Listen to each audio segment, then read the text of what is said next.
How long have you been walking with Christ? 5 years, 10 years, 15 years, 50 years? Well, today I'm celebrating my spiritual birthday, marking 22 years of me walking with Jesus, following him as he has totally transformed my life. I want to share with you two major, really, truly profound lessons that God has taught me over the past couple of decades. Of course, I've learned so much, I've grown so much, but I want to share just two particular ones that was truly life-changing. Let's talk about it.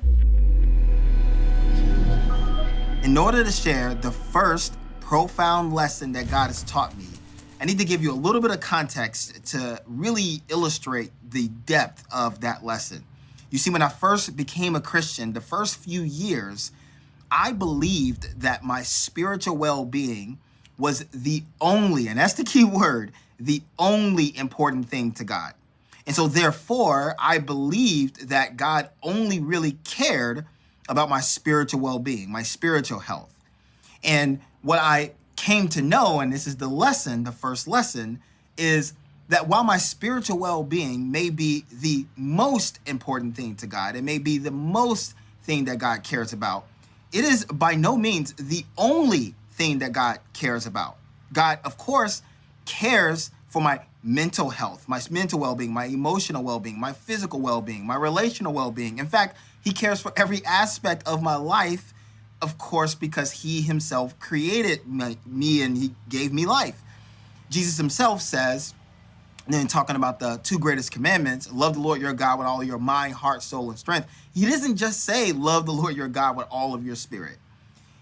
God cares about every aspect of our life.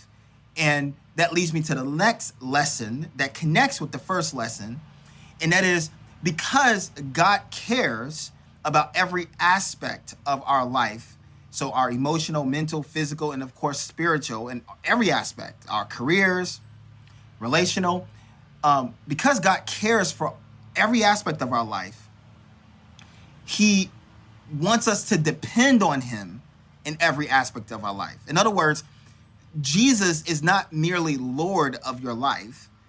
I've learned that Jesus is Lord over every aspect of my life. And I have come to find that Jesus is completely dependable in every aspect of my life. And same with you. Jesus is completely dependable, meaning you can depend on him in every aspect of your life. Philippians 4:12 through 13, Paul talks about that he has learned the secret to being content in any and every situation, whether well-fed or whether hungry, whether rich or poor, whether he's in prison or whether he's free.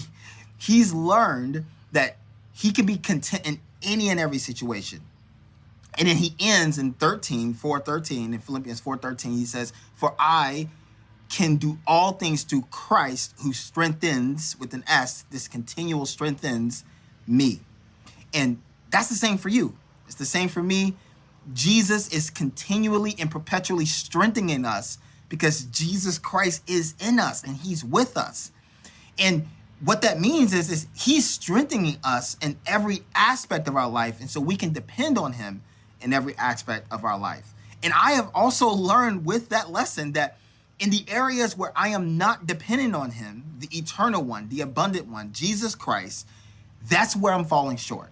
That's where I find to be the most draining, the most unhealthy, where I'm lacking the most is the areas of my life where I'm not dependent on him. When I have been searching for a job and really wanting to feed my family and provide for my family financially, but I was doing it my way. I was doing it based on my own understanding. I wasn't seeking Jesus. I wasn't depending on him in Christ. I've experienced the consequences of that. What about you? What are some lessons? Drop it in the comments below.